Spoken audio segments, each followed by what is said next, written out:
బిందు పథం రెండవ భాగం.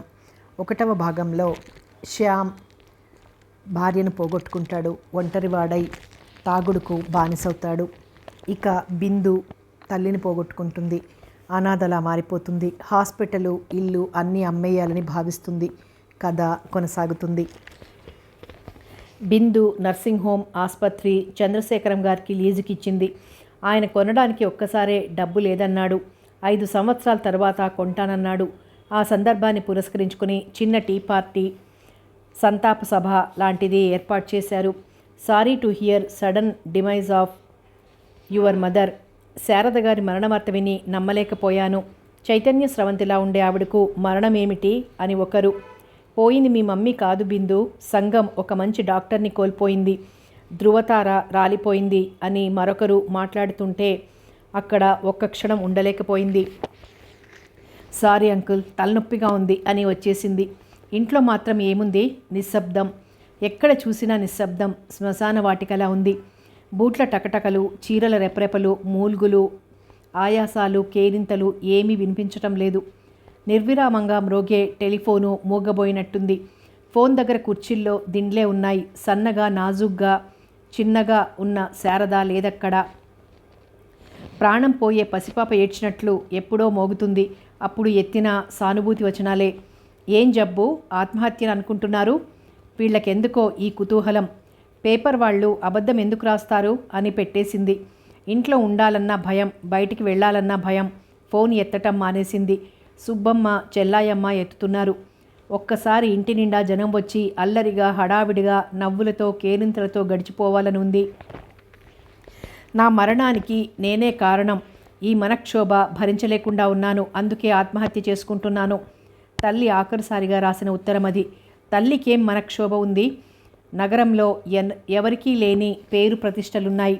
తల్లి పోయాకే ఆస్తి వివరాలు తెలిసాయి. కూర్చుని తిన్నా తరగని ఆస్తి ఉంది. తండ్రి కోసం చికాకులా? అదేం కాదు. అలాంటి ఆవేదన తల్లి ముఖంలో ఏనాడు చూడలేదు. నవ్వుతూ నవ్విస్తూ, నవ్వులకు నిర్వచనం అన్నట్టుండేది.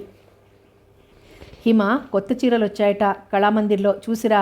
హిమ, రామకృష్ణలో మంచి సినిమా ఆఖరి రోజంట, వెళ్దామా? హిమ, నాకు ఈరోజు చాలా పనుందిరా తల్లి. ఒంటరిగా ఎందుకు? రవీంద్ర భారతిలో డ్యాన్స్ ప్రోగ్రాం ఉందట, నీ ఫ్రెండ్స్తో వెళ్ళు. ఇలా ఆదేశాలిచ్చే తల్లి ఇక లేదు. మమ్మీ, ఈత రాని వాడిని నడి సముద్రంలో విడిచిపెట్టినట్లు నన్ను ఈ ప్రపంచంలో ఒంటరిగా వదిలేశామేం? ఆమె హృదయం ఆక్రోశించింది. అమ్మ చల్లని నీడలో ఏ కష్టం, సమస్య తెలియకుండా పెరిగింది. అప్పుడప్పుడు స్నేహితురాండ్రు పరిహాసం చేసేవారు. ఏయ్ బిందు, అందరూ హేమమాలిని అమ్మ మాలిని అంటారు, నిన్ను అమ్మ బిందు అంటాం అని ఉడికించేవారు. ఓసారి ఉడుక్కుని తల్లి అనుమతి లేకుండా క్లాస్మేట్ గార్డెన్కి వెళ్ళింది. తిరిగి వచ్చేసరికి రాత్రి 10 గంటలైంది. సర్వం పోగొట్టుకున్నట్టు కూర్చున్న తల్లిని, హడావిడిగా అందరిళ్ళకి పరిగెత్తే నౌకర్లని చూసి తెల్లబోయింది. తల్లి తిడుతుందనుకుంది. ఎన్నో యుగాలకు చూచినట్టు కూతుర్ని దగ్గరగా తీసుకొని, నువ్వు క్షేమంగా వచ్చావా అన్నప్పుడు ఆ తల్లి కళ్ళల్లోని భావనకు విచలితురాలైపోయింది. మమ్మీ, నిన్ను ఒంటరిగా వదిలి ఎక్కడికి పోను, సారీ అంటూ వెక్కి వెక్కి ఏడ్చింది. అమ్మకు చెప్పకుండా అద్భుతాలు చేయాలనుకోవటం అదే ఆఖరు. కానీ తను ఏం తప్పు చేసిందని తనని ఒంటరిగా వదిలిపోయింది? ఆ రోజంతా అశాంతిగా గడిపి సాయంత్రం చెల్లయ్యమ్మని తీసుకుని సినిమాకు వెళ్ళింది. 2 రోజులు గడిచాయి. కాలేజీకి రమ్మని స్నేహితులు గొడవ ప్రారంభించారు. తనకు వెళ్ళాలని లేదు. పుస్తకాలు దులుపుతోంది. May I come in? తలుపుపై టకటకా శబ్దం వినిపించింది. ఎస్ రండి అన్నది పుస్తకాలు అక్కడ పెట్టి. ఒక 30 ఏళ్ల పురుషుడు, 60 ఏళ్ల స్త్రీ వచ్చారు. స్త్రీ పట్టుచీర కట్టుకుని గంభీరంగా ఉంది. తెల్లని శాలువా కప్పుకుంది. కుర్చీలు చూపింది. వాళ్ళు కూర్చున్నారు. ఆ వృద్ధురాలు వచ్చి బిందు నుదురు చుమ్మించింది. నేను ప్రసాద్ తల్లినమ్మా. బిందు ఉలిక్కి పడింది. తను ఇంటర్ ఫస్ట్ ఇయర్ చదువుతుండగా తండ్రి ప్రసక్తి తెచ్చి తోటి విద్యార్థులు ఏదో అంటే మనసు చిన్నబుచ్చుకుంది. అది తల్లితో చెప్పలేక సతమతమైంది. తను చెప్పక పూర్వమే ఆమె గ్రహించింది. రాత్రి పడుకోబోయే ముందు దగ్గరగా వచ్చింది. హిమ, ఈ సమాజంలో మనము ఒక భాగం కాబట్టి మంచి చెడ్డలు, కష్టసుఖాలు పట్టి ఉంటాయి వారికి. మీ నాన్న గురించి, నా గురించి ఎవరో వికృతంగా చెప్పక పూర్వమే నేనే చెప్తాను అన్నది. తను కుతూహలంగా విన్నది. అందరూ అనుకునే తప్పేం చేయలేదమ్మా ప్రసాద్. అందంగా, ఆరోగ్యంగా, అన్నిటికంటే చిరునవ్వులు చిందించే గంభీరమైన అతని స్వభావం చూసి ప్రేమించాను. కొన్నాళ్ల తరువాత మతాలు వేరని తెలిసింది. అప్పుడు ఆయన దానికి ప్రాముఖ్యం ఇవ్వలేదు. మీ తాతయ్య మాత్రం నా ముఖం చూస్తే పాపమని తరిమి కొట్టారు. ప్రసాద్ తోడిదే లోకం అనుకుని వచ్చేశాను. ఆయనతో గడిపిన జీవితంలో ఒక్క అపశృతి లేదు. మధుర స్మృతులుగానే మిగిల్చి నువ్వు కడుపులో ఉండగానే పై చదువులకని లండన్ వెళ్ళాడు. నీ ఫోటోలు పంపాను. అందంగా ఆనందంగా ఉత్తరాలు రాశారు. నీ పనులతో, చదువు, ఆర్థిక ఇబ్బందులతో ఆయన రాక కోసం దినమొక యుగంగా ఎదురు చూశాను. క్రమంగా ఉత్తరాలు తగ్గాయి. పనుల ఒత్తిడి అనుకున్నాను. నా నిరీక్షణ నిష్ఫలం చేస్తూ నా స్నేహితురాలు ఉత్తరం రాసింది. ప్రసాద్ ఒక ఆంగ్ల వనితను వివాహం చేసుకుని అక్కడే సెటిల్ అయ్యాడట. తిడుతూ ఉత్తరం రాయాలనుకున్నాను. కానీ బలవంతంగా ప్రేమను పొందగలమా? ప్రసాద్ ఎందుకు మారిపోయాడో అర్థం కాలేదు. నాలో నేనే కుమిలిపోయాను. ఓదార్చేవారు లేరు. ఆర్థికంగా ఆదుకునే ఆత్మీయులు లేరు. అంతా అంధకార బంధురమే. ఆ అంధకారంలో చిరుదీపంలా నా జీవితానికి నువ్వు కనిపించావు బిందు. నీ నవ్వులతో, నీ ఆట పాటలతో నన్ను నేను మర్చిపోయాను. నీకోసం బ్రతికాను తల్లి, నీకోసం. బిందుని దగ్గరకు తీసుకుంది. ఆ పరిస్థితిలో మాటలు కరువైనట్లు తల్లి కూతుళ్ళు ఒకరిని ఓదారుస్తూ ఒకరు ఏడ్చారు. ప్రసాద్ తన తండ్రి, తను చూడని తండ్రి. నాకు తెలిసి చాలా విచారించానమ్మా. May her soul rest in peace అన్నదామె కళ్ళొత్తుకుంది. అతను మీ ఆఖర్ బాబాయ్ కుమార్. నమస్తే అన్నది అతన్ని చూస్తూ. ఆ రూపులో తండ్రిని ఊహించుకుంది. ఓ డియర్, సారీ అన్నాడు. వాళ్లకు కాఫీలు టిఫిన్లు తెప్పించి పెట్టింది. ఇల్లంతా తిరిగి చూశారు. మీ అమ్మ చాలా పట్టుదలగల మనిషమ్మా. 1-2 సార్లు వచ్చాం. భర్త లేనప్పుడు వారి వైపు బంధువులు లేరు అన్నది ఖచ్చితంగా అన్నదామే. మంచిది కాబట్టి వదినమ్మ ఆ మాత్రం అన్నారు. మరొకరైతే అవమానం చేసి అవతలికి పంపేవారు అన్నాడు కుమార్. ఆమెకు తండ్రి పట్ల ఏమాత్రం గౌరవం లేదు. వికసిస్తున్న ఆమె హృదయంలో తండ్రి అంటే ఓ విధమైన నిరసన బయలుదేరింది. తండ్రి ప్రసక్తి ఎవరు తెచ్చినా మౌనం వహిస్తుందామె. నాకు తెలుసమ్మా నీ హృదయం. తల్లి ఎలాగూ లేదు, తండ్రి అయినా చేరువైతే. ఆమె మాటల్ని మధ్యలోనే త్రుంచివేసింది. నాకు అలాంటి కోర్కెలు లేవులేండి. తండ్రి లేని కొరత ఎప్పుడూ చూపలేదు మా అమ్మ. అమ్మ ఉన్నప్పటి సంగతి. ఆమె లేకపోయినా ఆమె ఆశలు కలబోసి ఆశయాలతో పెంచింది నన్ను. వాటిని వమ్ము చేయటం నాకిష్టం లేదు అన్నది ఆ ప్రసంగం ఆపమన్నట్టు. వాళ్ళు 2 రోజులున్నా తాము ఆశించిన విషయం ఒక్కటి రాబట్టలేకపోయారు. బిందుతో నిరాశ చెంది ఆమె స్పష్టంగా అడిగేసింది. ఏమ్మా, మీ అమ్మ డబ్బు దశకం ఏమైనా మిగిల్చిందా? చికాకుగా చూసింది. ఆహా, అది కాదనుకో. ప్రసాద్కు రాస్తాను, ఎవడి కోసం పంపుతాడు అన్నదామే. మా అమ్మ ఆ స్థితి కల్పించలేదు అన్నది విసుగ్గా. మరో రోజు ఉన్నారు. వాళ్ళ ధోరణి చూస్తే ఇంట్లో వస్తువుల్ని మనుషుల్ని కబళించేలా ఉంది. అత్తయ్య, ఈ జ్ఞాపకాల నుండి పారిపోదామనుంది. కంకిపాడు వెళ్దామా అన్నది చెల్లాయమ్మతో. తను వెడతానంటే వాళ్ళు వెళ్ళిపోతారేమోనన్న ఆశతో. వెళ్ళిరా అమ్మా, నేను కుమార్ ఇల్లు చూసుకుంటాం అని ఆమె భుజాలు నుదురు ముట్టుకుంది. బిందు తెల్లబోయింది. తను అనుకున్నదేమిటి, జరిగేదేమిటి? చెల్లాయమ్మ కలగజేసుకుంది. పర్వాలేదు, మీకు కొత్త ఎందుకు, సుబ్బమ్మ ఉంది అన్నది. బిందు ప్రశంసాపూర్వకంగా చూసింది. ఆవిడ ముఖం మార్చుకునింది. అయినా ఆఖరి ప్రయత్నంగా తనొచ్చిన పని చెప్పింది. కుమార్ ఆఖరివాడమ్మా.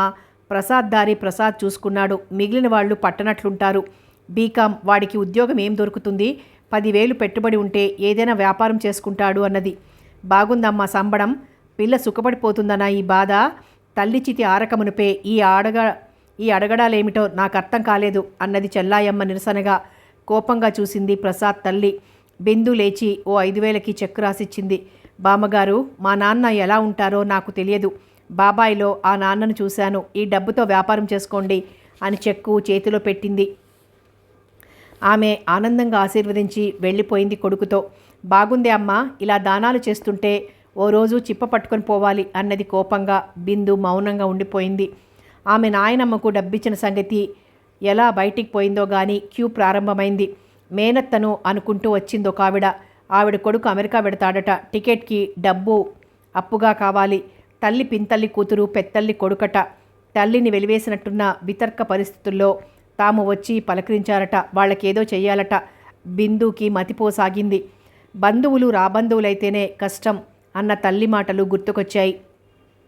వీళ్లకు దూరంగా కొన్నాళ్లు వెడదాం పదవే బిందు. నా ముఖం, అందరికీ డబ్బులు అవసరమే అన్నది చెల్లాయమ్మ.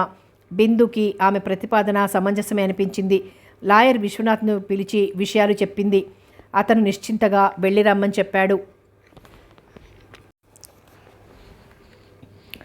కారు రోడ్డు దాటి చిన్న సందులోకి మళ్ళింది. మూల మీద ఉన్న చెరువును క్రితంసారి ఎంతగా వర్ణించింది బిందు అనుకుంది చెల్లాయమ్మ.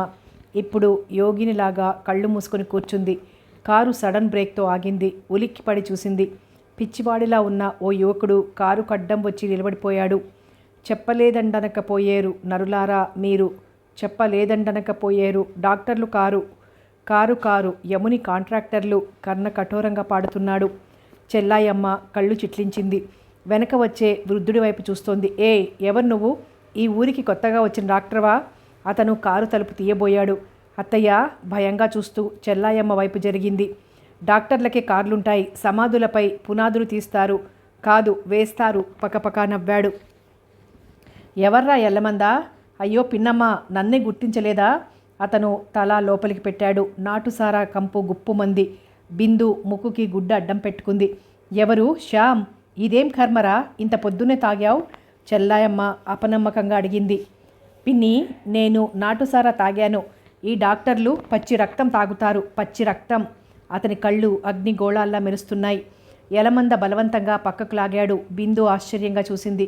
చైతన్య స్రవంతిగా ఉత్సాహానికి మారుపేరులా ఉండే శ్యామ్ నలగని దుస్తుల్లో చెరగని క్రాఫుతో కన్యల హృదయాలను లయ తప్పించే శ్యామ్ ఒక బికారిగా, ఒక తాగుబోతుగా మారాడా? తను చూసి ఎన్ని రోజులైంది? పట్టుమని 3 నెలలు పూర్తి కాలేదు. ఆమె తిరిగి చూసే లోపలే కారు వెళ్ళి కుటుంబరావు ఇంటి ముందాగింది. ఆవిడే డోర్ తీసింది. ఆమె శ్యామ ఆలోచనలతో కారు దిగుతుండగానే శోకం తీస్తూ కాంతమ్మ ఎదురొచ్చింది. నీకెంత కష్టకాలం వచ్చిందే తల్లి అంటూ ప్రయత్నించిన కళ్ళ నీళ్లు రాలేదెందుకో. ఇంట్లో కడుగు పెట్టి ఆశ్చర్యపోయింది. ఇంట్లో చాలా మార్పులు జరిగాయి. నేలంతా చలవరాళ్లు పరిచారు. పక్కనే ఓ గది, దానిపైకి మెట్లు వేశారు. ఆ గదికి ఆనుకొని బాత్రూమ్, లాబరేటరీలు కట్టించారు. ఆ గదిలో సామాన్లు పెట్టింది చెల్లాయమ్మ. ఎలా ఉందే గది అన్నది అక్కడ అమర్చిన అందమైన డబుల్ కాటు టేబుల్ని చూసి. మనము కొన్ని రోజులు ఉండటానికి వచ్చాం, గది ఎలా ఉంటే మనకేం అన్నది నిర్లిప్తంగా. ఆ భగవంతుడు కరుణిస్తే ఎప్పటికీ నీదే అవుతుందే అమ్మా అనబోయి నాలుగు ఖర్చుకుంది. తను తొందరపడితే బిందు ఈ పూటే వెళ్ళిపోగలదు అనుకొని పార్వతి కాఫీ తెచ్చింది. గూట్లో నుండి కొత్త చీట్ల ముక్కలు తీసి చూపించింది. నీకోసం అన్నయ్య కొన్నాడు అన్నది. బిందు మాట్లాడకుండా కాఫీ తాగింది. కారుకు కూడా షెడ్డు వేశారు. 4 రోజుండి వెళ్ళిపోయేదానికింత ఆర్భాటం ఎందుకత్తయ్యా? ఆ కారు షెడ్డుకు అనవసరంగా ఖర్చు. ఖర్చేముంది, అక్కడ ఏదైనా ఇండస్ట్రీ పెట్టుకుందామని బాలాజీ చెప్పాడు. ఆ క్షణంలో వాళ్ళందరినీ చూస్తే ఆత్మీయులు తన క్షేమార్థులుగా కనిపించారు. భోజనానికి వెళ్ళి మరీ ఆశ్చర్యపోయింది. బల్ల, దాని చుట్టూ 4 కుర్చీలు ఉన్నాయి. ఇదంతా బాలాజీ ఏర్పాటు తల్లి. కాంతమ్మ సంబరపడిపోయింది. 2 రోజులు విశ్రాంతిగా గడిపింది. వచ్చిపోయేవారు, సానుభూతి చూపేవారు లేరు. ఊపిరి పీల్చుకుంది. పార్వతితో కబుర్లు చెప్తూ, కార్డ్స్ ఆడుతూ, బాలాజీతో ఊరి విశేషాలు మాట్లాడుతూ కాలక్షేపం చేశారు. సాయంత్రం డాబా పైకి వెళ్ళింది. ఆ సాయం సంధ్యను పల్లెటూర్లలోనే చూడాలి. ఉండి లేనట్టున్న వెలుతురులో పెంకుటిళ్ల నుండి, తాటాకుల పాకల నుండి దూసుకు వచ్చే పొగసుళ్ళు సుళ్ళుగా తిరుగుతూ అదృశ్యమైంది. గోధూళి వేళ్లలో ఇండ్లకొచ్చే పశువులు నడుస్తూ లేపిన దుమ్ము దట్టమైన పొగలా కనిపించింది. పచ్చని మొక్కలు, పాడి ఆవులు ఇండ్ల చుట్టూ దడి కమ్మత్తుగా కనిపిస్తోంది. అలాగే చూస్తోంది. దగ్గరగా పసిపిల్లది ఏడ్పు వినిపించింది. ఉలిక్కిపడి చూసింది. చుట్టూ ఎవరూ లేరు గాని ఏడ్పు వినిపిస్తోంది. ఎక్కడో అని చుట్టూ చూసింది. లేచావా వదినా, అమ్మ కాఫీకి రమ్మంటోంది అని పిలిచింది పార్వతి. పార్వతి, ఆ ఏడ్పు ఎవరిది? ఈ గోడ కానుకొనే అవతలింటి వారి డాబా గడిది. అందులో నాని ఏడుస్తున్నాడు గాని పద అన్నది అదేం విశేషం కాదన్నట్టు. ఆమె వెనుతిరిగింది. ఉధృతమైన ఏడ్పు ఆమె కాళ్లకు బంధం వేసినట్టు అనిపించి ఆగిపోయింది. రావదిన, ఉండుపారు. ఆమె చటుక్కున పిట్టగోడ దూకి అవతలికి వెళ్ళింది. గదిలో మంచంపై బొంత వేసి పసివాడిని పడుకోబెట్టారు. పక్క తడిసింది. అందుకే ఏడుస్తున్నాడేమో. మంచం చివరగా వచ్చేశాడు, కాళ్లను ఎగదన్నుతూ. చటుక్కున పిల్లాడిని తీసి భుజం మీద వేసుకుంది. టక్కుమని ఏడ్పాపాడు. బహుశా తను ఒంటరిగా లేను అన్న భావన కలిగి ఉంటుంది. చుట్టూ చూసింది. ఎవరూ లేరు. తనకు ఇవతలింట్లో ఇచ్చిన గదిలాంటిదే అవతలింట్లో ఉన్నట్టు అర్థమైంది. మెట్లు దిగి కిందికి వెళ్ళింది. తలుపులు బార్లా తెరుచున్నాయి. పార్వతి కూడా వచ్చింది. అమ్మ చూస్తే మగపిల్లల్లా ఏమిటా గోడ దూకుడని తిడుతుంది. రావదినా అన్నది. పాపం కుర్రాడు గుక్కపట్టాడు అన్నది సానుభూతితో. నాని దామ్మ దా అని పార్వతి చప్పట్లు కొట్టింది. పార్వతి వెళ్ళి పైన గూట్లో ఉన్న పాలసీసా పట్టుకొచ్చింది. ఇద్దరూ తంటాలు పడి కుర్రాడికి పాలు పట్టారు. పెద్దమ్మ ఎక్కడికి వెళ్ళిందబ్బా? దానిని ఒంటరిగా వదిలి, వదినా ఈ కుర్రాడెవరో తెలుసా? ఎవరు? కుతూహలంగా చూసింది. ఆ రోజు మనల్ని బందరు సముద్రానికి తీసుకువెళ్ళలేదు శ్యామ్ సుందర్ అని ఇంజనీరు, ఆయన కొడుకు. పాపం పుట్టగానే తల్లిని మింగాడు అన్నది పార్వతి ఆరిందాల. ఆమె చేతిలోని పాలసీసా కింద పడేదే గాని పార్వతి పట్టుకుంది. ఇంత చిన్న కుర్రాడు తల్లిని మింగాడా? అబ్బా వదినకేం తెలియదు. మింగడం అంటే వీడు వచ్చిన వేళ విశేషమా అని. ఆ తల్లి కాస్త చనిపోయింది. వీడి తల్లి చనిపోయిందా? ఎప్పుడు? వీడు పుట్టగానే. చనిపోలేదు, డాక్టరు అసమర్థత వల్ల, అశ్రద్ధ వల్ల బలవంతంగా చంపేశారు. ఒక్క ప్రాణాన్ని కాదు, ముగ్గురిని. తప్పకుండా లెక్క పెడితే ముగ్గురిని. నన్ను, పాపని, వాళ్ళ అమ్మని తూలుతూ వచ్చాడు శ్యామ్. మీరు శ్యామ్ సుందరా అని అడగలేకపోయింది. లేదు, తాగుబోతును, వెధవను, నా సరళను బలవంతంగా చంపారు. అక్కడ సమర్థులైన డాక్టర్లు లేరని హైదరాబాద్ తీసుకెళ్లారు. చంపారు. ఆ లేడీ డాక్టర్ నా కంట పడితే అతను పూనకం వచ్చిన మనిషిలా ఊగిపోయాడు. బాగుంది వరస. దినమంతా అదే ధ్యాస. మన కర్మ బాగాలేదు. ఎవరేం చేస్తారు? విసుక్కుంటూ వచ్చింది గోపమ్మ. అవును, కర్మ. లాంఛనాలు అంటూ అంతా నాశనం చేశావు అని పైకి వెళ్ళాడు. నువ్వు ఉద్ధరించావు, నోర్ముయ్యరా. ఒక ఆడదాని కోసం సర్వనాశనం చేసే నువ్వు మగాడివేనా? నిరసనగా అని నానిని తీసుకుందామే. పార్వతి తామెందుకొచ్చారో చెప్పింది. త్రాష్టుడు ఎంత పనిచేశాడు, ఒక్క నిమిషం పోవడానికి లేదు అని గొణుక్కుంది. కాసేపుండి గోపమ్మ గోడు విని వచ్చింది. కాఫీ తాగుతున్న బిందు ఆలోచనలు సొళ్ళు తిరుగుతూనే ఉన్నాయి. నర్సు మమ్మీకి ఎందుకంత డిప్రెషన్ వచ్చింది? ఓ రోజు నర్సింగ్ హోమ్కి వెళ్ళి అడిగింది. నేనుండి 10 ఏళ్ళైందమ్మా. శారదమ్మ పట్టిన కేసులు ఎప్పుడూ అపజయం పొందలేదు. ఆమె అజేయురాలన్న నమ్మకం అందరికీ ఉంది. అలాంటిది వరుసగా 3 కేసులు 3 రోజులు ఆమె చేతుల్లో చెప్పలేకపోయింది. బిందు కళ్ళు నీటితో నిండటం చూసింది. సారీ, ఆమె పొరపాటు లేదు. డాక్టర్ గారు ఎందుకో మెంటల్గా అప్సెట్ అయ్యారు. ఆ తేదీ శ్యామ్ సుందర్ తన భార్యకు ప్రమాదంగా ఉందన్న తేదీ బేరీజు వేసుకుంది. ఒక్క క్షణం స్థాణువులా అయిపోయింది. తల్లి చేతిలో ఫెయిల్ అయిన కేసుల్లో శ్యామ్ భార్యది ఒకటి కాదు కదా. వణికిపోయింది బిందు. ఆమె మనసు చిగురుటాకులా కంపించసాగింది. ఆమె ఓ నిర్ణయానికి వచ్చాక కాస్త తృప్తి కలిగింది. హిమా, ఓ హిమా. తలెత్తి చికాకుగా చూసింది. బాలాజీ నిల్చున్నాడు. పార్వతి లేదు. ప్లీజ్ బాలాజీ, నన్ను ఆ పేరుతో పిలవకు. అమ్మ అపురూపంగా పిలుచుకునే పేరది అన్నది జీరబోయిన గొంతుకతో. అమ్మ తరువాత అమ్మంతటి ఆత్మీయులు పిలవరాదనుందా అన్నాడు దర్పంగా. బిందుకు అర్థం కాలేదు. అమ్మంతటి ఆత్మీయులు తనకు దొరుకుతారా? దొరకరు. అలా వెళ్ళి చెరువుగట్టును కూర్చుందామా? నా మనసు బాగాలేదు, నువ్వు వెళ్ళు అన్నది. అతను వెళ్ళిపోయిన కోసేపటికి పూలదండ పట్టుకొని వచ్చింది కాంతమ్మ. ఒక్కత్తివి లైట్ వేసుకోకుండా కూర్చున్నావేం? పూలు తలలో తురిమి లైట్ వేసింది. విజయవాడ నుండి కప్పు సాసర్ల సెట్టు తెచ్చాను. బాగున్నాయేమో చూడు తల్లి. నాకేం తెలుస్తుందండి? తెలుసుకోవాలి. బాలాజీ అయోమయం మనిషి. అట్లా అని తెలివితేటలు లేవనుకోకు. అఖండమైన తెలివి. పరీక్షల ముందే జ్వరం బిడ్డకు, అందుకే ఫెయిల్ అయ్యాడు. చిరాగ్గా ఆమెను చూసింది. బాలాజీతో తనకేమిటి సంబంధం? అక్కడే కూర్చుంది. భోజనాల దగ్గర పక్కపక్క కుర్చీలలో తనకు సీటు చూపింది చెల్లాయమ్మ. బిందు వెళ్ళి ఎదుటి సీట్లో కూర్చుంది. పడుకోబోయే ముందు తలుపు వేద్దామని వచ్చింది. బయట మాటలు విని ఆగిపోయింది. కుటుంబరావు గారు, అసలు అబ్బాయి వివాహం తర్వాత ఇద్దరు కానీ వడ్డీ అయినా ఇవ్వండి, అంతా కలిపిస్తానయ్యా. అమ్మాయి ఇంట్లో ఉన్నప్పుడు రావద్దన్నాముగా. అది నిజమే, కానీ మా అవసరం మాది. ఎంతైనా నీది దొడ్డ బుద్దయ్యా.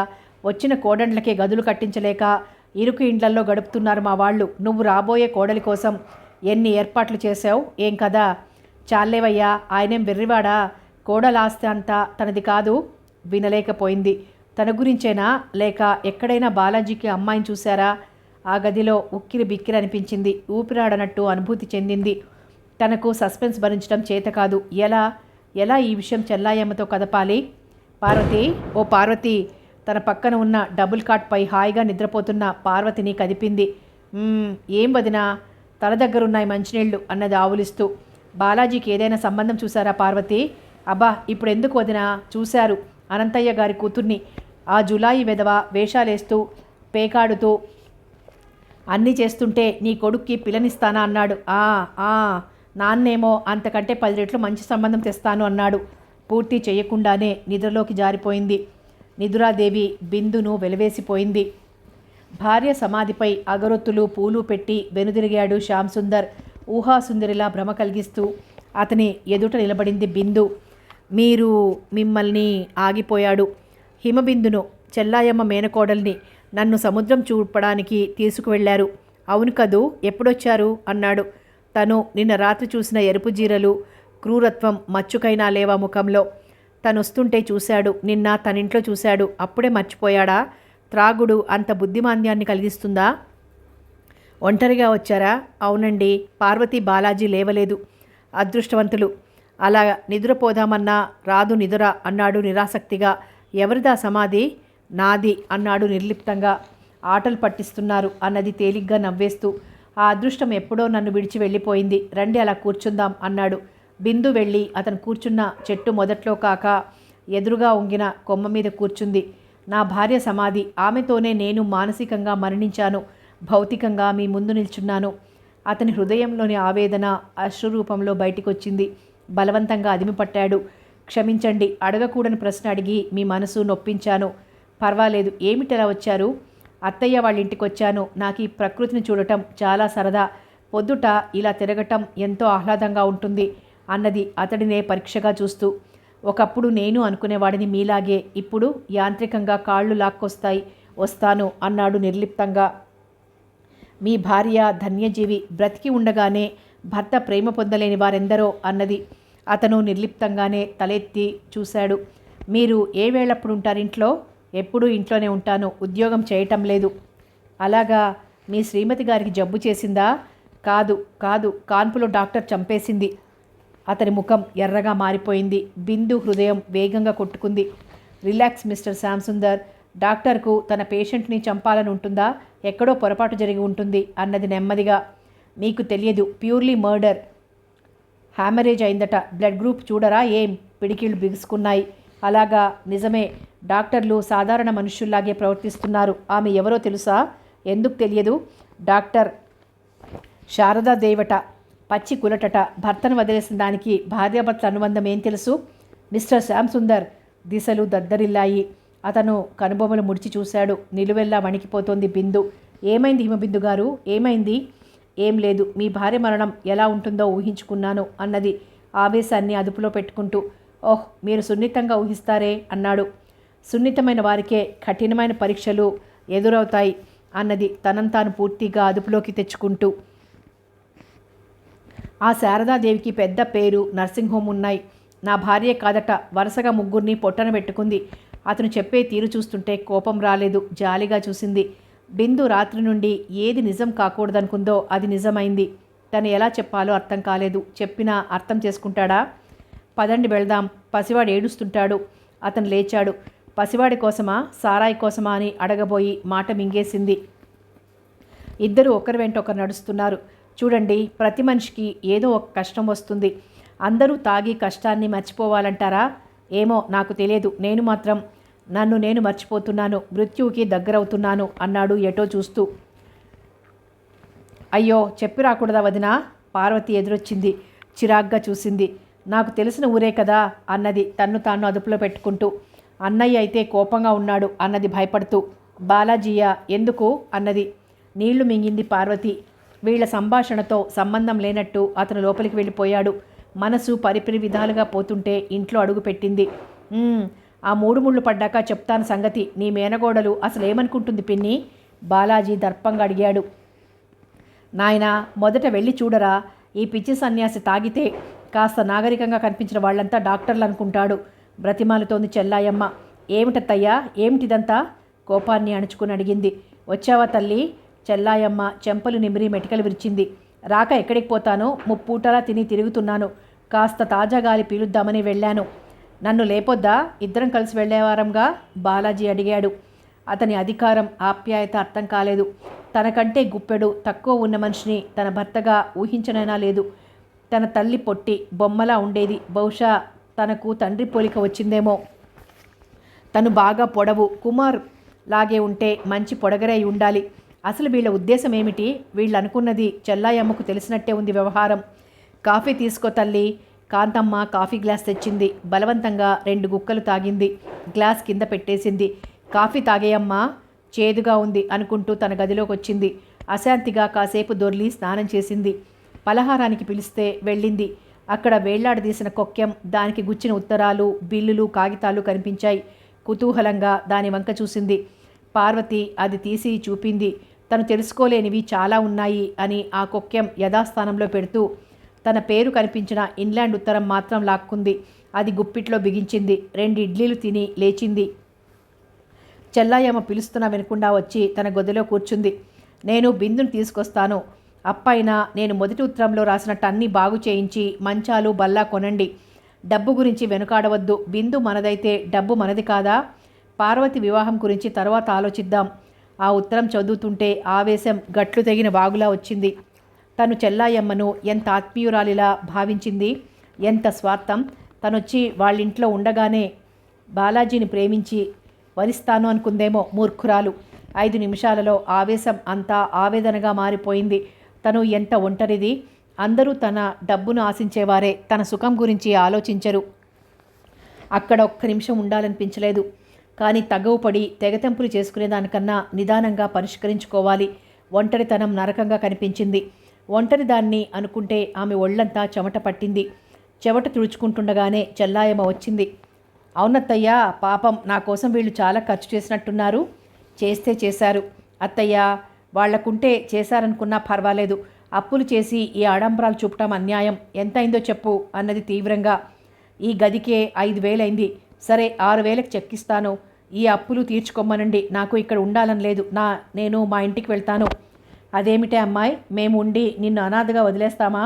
కాంతమ్మ వచ్చింది కాఫీ తెస్తూ. చెల్లాయమ్మ బయటికి వెళ్ళింది. ఎల్లకాలం ఎవరుంటారు? వెళ్ళి మిగిలిపోయిన అటెండెన్స్ పూర్తి చేసి పరీక్ష రాస్తాను. చదివి ఎవరిని ఉద్ధరించాలి గనక నీకు ఎల్లకాలం అండగా ఉండాలనే మా ఆశ. నీ కులం మతం అంటూ ఎవరు చేసుకున్నా దెప్పుతారు. మేమన్నీ కడుపులో పెట్టుకుంటాం. మా బాలాజీకైనా ఏం తక్కువ అన్నదామె. చేతిలో కాఫీ ఆమె ముఖాన చల్లుదామనుకుంది. బలవంతంగా కోపాన్ని నిగ్రహించుకుంది. ఎంత దయ అత్తయ్యా. కానీ కులం మతం లేని వాళ్ళు చాలామంది ఉన్నారు. వాళ్లను దయతో ఆదరించు. నాకు కులం మతం లేకపోయినా అందరూ ఆదరించే డబ్బుంది అన్నది కాస్త వెటకారంగా. మేము నీ డబ్బుకు ఆశపడ్డామనుకుంటున్నావా? ఏదో దిక్కులేని దాన్ని అని చేరదీయాలనుకుంటున్నారు. అంత దయక్కర్లేదు అన్నది చురుగ్గా. అంతా తొందరపాటే విసుక్కుంటూ వచ్చింది చెల్లాయమ్మ. అవునత్తయ్యా, తొందరపాటే. లేకపోతే నిన్ను ప్రత్యేకంగా నా ఆత్మీయురాలివని ఎందుకనుకుంటాను అన్నది కళ్ళల్లో నీళ్లు తిరుగుతూ ఉండగా. ఆమె మనసు గిలగిలలాడిపోయింది. శారద చూపే ఆప్యాయత గుర్తుకొచ్చింది. నీ కూతురే అయితే బాలాజీకి ఇస్తానంటావా? నిష్ఠూరంగా చూసింది.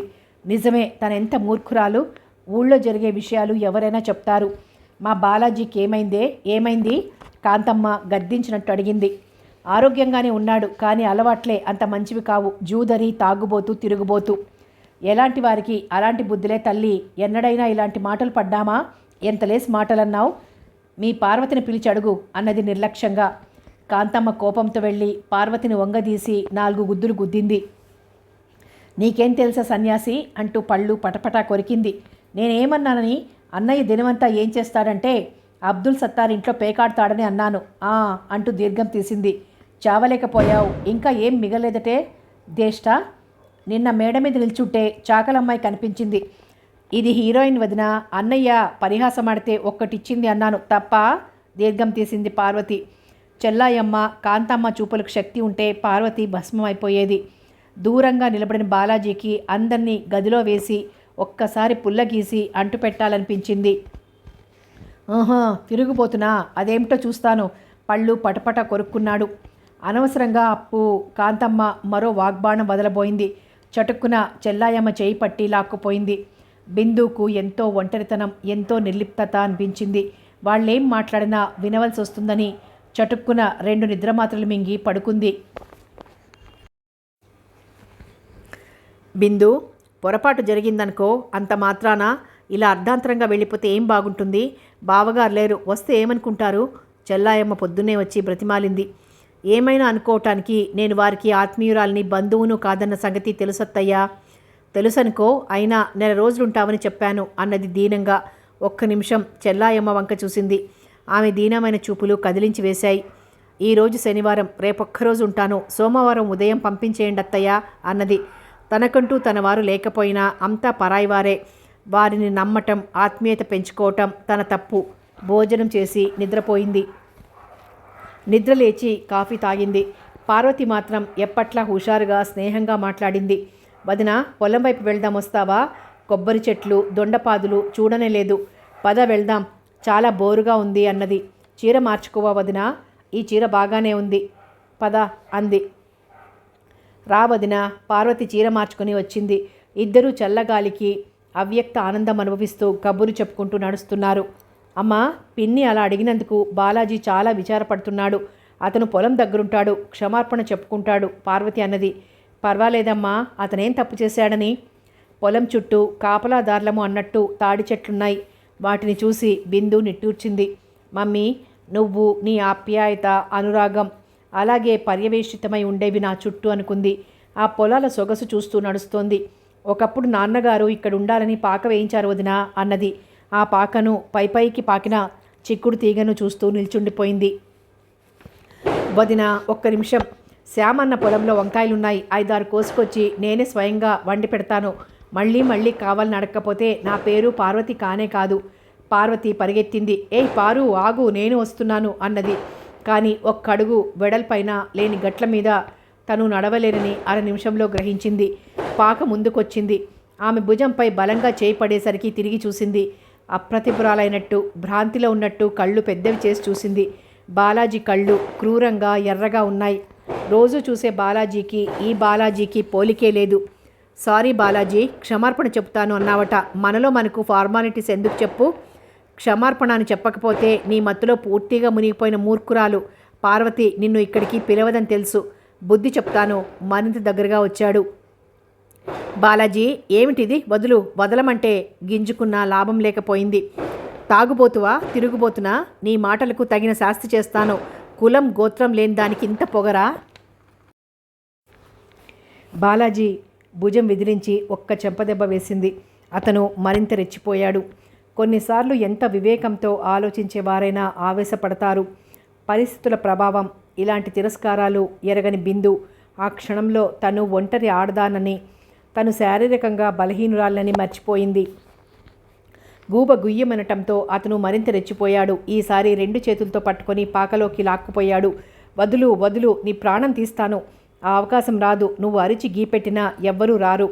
అవతల ఒడ్డు నుండి నువ్వు వెళ్ళిపోయావని భావించి పార్వతి వెళ్ళిపోతుంది. అందరూ ఇళ్లకు వెళ్లే సమయం కసిగా అంటున్నాడు. బిందు అసహాయంగా చూసింది. తను ఈ సంఘటన ఎదుర్కోవడానికి సిద్ధంగా లేదు. అందుకే ప్రతిఘటిస్తూ తప్పించుకునే మార్గాలు అన్వేషించింది మనసులో. నీ జీవితం నేలరాచి కాలరాచి ముఖం దగ్గరకు తన ముఖం చేర్చాడు బాలాజీ. ఛీ! చీత్కారం చేస్తూ బలమంతా కూడదీసుకుని అతన్ని నెట్టి తను లేచింది. ఒక్కంగలో బయటకొచ్చింది. ఈ పొలం దాటిపోవటం అంత సులువు కాదు. లేచాడు. పరిగెత్తబోయింది బిందు. ఎదురుగా వచ్చిన వ్యక్తిని ఢీకొన్నది. వెంబడించిన బాలాజీ ఠక్కున ఆగిపోయాడు. దూరంగా రోడ్డువార చెట్టుచాటుగా నిల్చున్న పార్వతిని చూసి పళ్ళు పటపట కొరికాడు. భయంతో ఒగరుస్తున్న బిందుని భుజాలు పట్టి నిలబెట్టాడు శ్యామ్.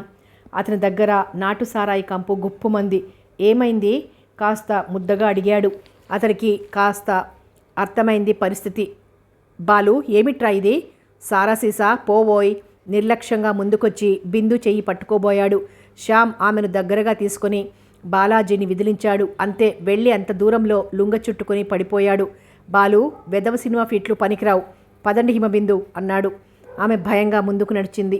శ్యామ్ వెనక నడుస్తూ 2-3 చోట్ల ఆమె కాలు జారితే చేయూతనిచ్చాడు. ఇద్దరూ రోడ్డు మీదకొచ్చారు. ఒక్కసారి వెనక్కి చూసింది. అవతలి గట్టున నిలబడిన బాలాజీ లీలగా మసకగా కనిపించాడు. అసలేం జరిగింది? అతను అడిగాడు. జవాబు చెప్పలేనట్లు కళ్ళొత్తుకుంది. అచ్చం ఆడపిల్లనిపించారు. పార్వతి రాకపోతే బాలాజీ ఆంతర్యం నాకు తెలిసేదే కాదు అన్నాడు. మీరు నిషాలో ఉండి కూడా నన్ను రక్షించారు. థ్యాంక్స్ అని ఊరికే చెబితే పోలా, నిషాలో ఉన్నానని చెప్పటం దేనికి అన్నాడు కాస్త నాలుక స్వాధీనంలోకి తెచ్చుకొని. సారీ అన్నది. పారు, ఈ విషయాలు ఇంట్లో చెప్పకు చెల్లాయి. అతను అడుగులు వేసుకుంటూ వెళ్ళిపోయాడు. ఇద్దరు ఇంటికొచ్చారు. బిందు పార్వతికి ఇవ్వవలసిన బట్టలు పార్వతికిచ్చి తనవి ప్యాక్ చేసుకుంది. అత్తయ్య, కావాలంటే మళ్ళీ వస్తాను, రేపే బయలుదేరితే సోమవారం కాలేజీకి వెళ్ళిపోతాను అన్నది చెల్లాయమ్మ దగ్గరికి వెళ్ళి. బాలాజీ గురించి అపోహపడ్డావు బిందు, చాలా మంచి కుర్రాడు చెల్లాయమ్మ చెప్పబోయింది. చాలా మంచివాడత్తయ్యా, ఇంతకు క్రితమే అతని మంచితనం గుర్తించాను. అమ్మ పోయి 3 నెలలైనా కాలేదు, అప్పుడే పెళ్లి విషయాలు ఎందుకు చెప్పు, వేసవిలో ఆలోచించి నిర్ణయించుకుందాం అన్నది. నా తల్లి, ఆ మాట అన్నావు చాలు, నాకు డబ్బు నగలు ఎందుకే, మీ నీడన పడి ఉందామని. నేను రానా? అవసరం అనుకుంటే ఉత్తరం రాస్తాను అన్నది. ఇంత తేలిగ్గా ఈ విషవలయం నుండి బయటపడతాను అన్న ఆశ లేకపోయినా ప్రయత్నించి ఉపాయంగా తప్పుకుంది. 5 గంటలకి బయలుదేరతాం అన్నది. కాఫీ తాగి వెళ్ళమ్మా, పులిహోర చేసేదా? అడుగడుగున హోటళ్ళు, 4 పళ్ళు తిన్నా కాలం వెళ్ళిపోతుంది అన్నది. గదిలోకి వచ్చి చేతుల్లో ముఖం దాచుకుని ఏడ్చింది. మమ్మీ, స్వార్థం, కుళ్ళు, కుత్సితాలతో నిండిన ఈ లోకంలో నన్ను ఒంటరిగా వదిలిపోయావా అని హృదయం ఘోషించసాగింది. అలాగే పడుకుంది. పార్వతి హృదయ విదారకమైన ఏడ్పు విని యువతలకొచ్చింది. బాలాజీ పార్వతిని ఇష్టం వచ్చినట్లు బాదుతున్నాడు. వయసు వచ్చిన అమ్మాయి ఆ తాగుబోతుతో తిరుగుతుందా? మళ్ళీ చెయ్యెత్తాడు. ఆగు, బిందు బుసలు కొడుతూ వచ్చింది. ఎవరితో తిరుగుతోందిరా? ఆశ్చర్యంగా అడిగింది కాంతమ్మ. అదే ఆ శ్యామ్ గాడితో. నోర్ముయ్ అప్రాచుడా, శ్యామ్ ఎలాంటివాడో తెలియదా? ఎంత తాగినా చెల్లెలతో సరసాలాడే మూర్ఖుడు, చంచల స్వభావుడు కాడు అరిచాడు కుటుంబరావు. వాడు అబద్ధమాడతాడా? కాంతమ్మ అడిగింది. పార్వతి ఏడుస్తూ అన్న చేసిన ఘనకార్యం చెప్పింది. అందరూ రాళ్లల్లా నిలబడిపోయారు. బాలాజీ చలచలా బయటికి వెళ్ళిపోయాడు. బిందు పార్వతిని లేపి గదిలోకి తీసుకొని వచ్చింది. కన్నీరు తుడిచింది, వీపు తట్టింది. నేను చచ్చిపోతాను వదినా, బావురుమంది. కాదు, బాగా చదివి సిటీకి వచ్చి చదువుకొని మనము మనుషులమని నిరూపించాలి అంది. ఆమె పడుకుంది. ఎవరికీ ధైర్యం చాలేదేమో భోజనానికి రమ్మని పిలవలేదు. ఒక్కసారి నుదురు రాసుకుంటుంటే ఆమె మనసు ఎటో తేలిపోయింది. ఆ నుదురు క్షణంసేపు శ్యామ్ సుందర్ హృదయంపై విశ్రాంతిగా ఉంది అనుకుంది. శ్యామ్ను మొదట చూసి ఏమనుకుంది? ఆమె బుగ్గల్లోకి రక్తం వచ్చినట్లు, పొంగినట్లు అనిపించి దిండులో తలదూర్చింది. ఆమెకు ఒక్కసారి వెళ్ళి తల్లి వల్లే శ్యామ్ భార్య పోయిందని చెప్పి క్షమార్పణ కోరి పోగొట్టుకున్న జీవితం తిరిగి ఇవ్వాలనిపించింది. అతనికి ఆ డాక్టర్ పట్ల గల అసహ్యం, కసి గుర్తుకు తెచ్చుకుంది. అది అసాధ్యమని తేలిపోయింది. అలాగే కళ్ళు మూసుకుంది.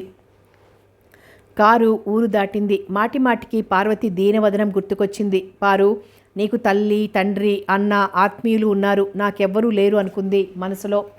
పారు, మీ శ్యామన్న కలిస్తే నా నమస్కారాలు అందజేయ్ అన్నది ఆఖరు మాటగా.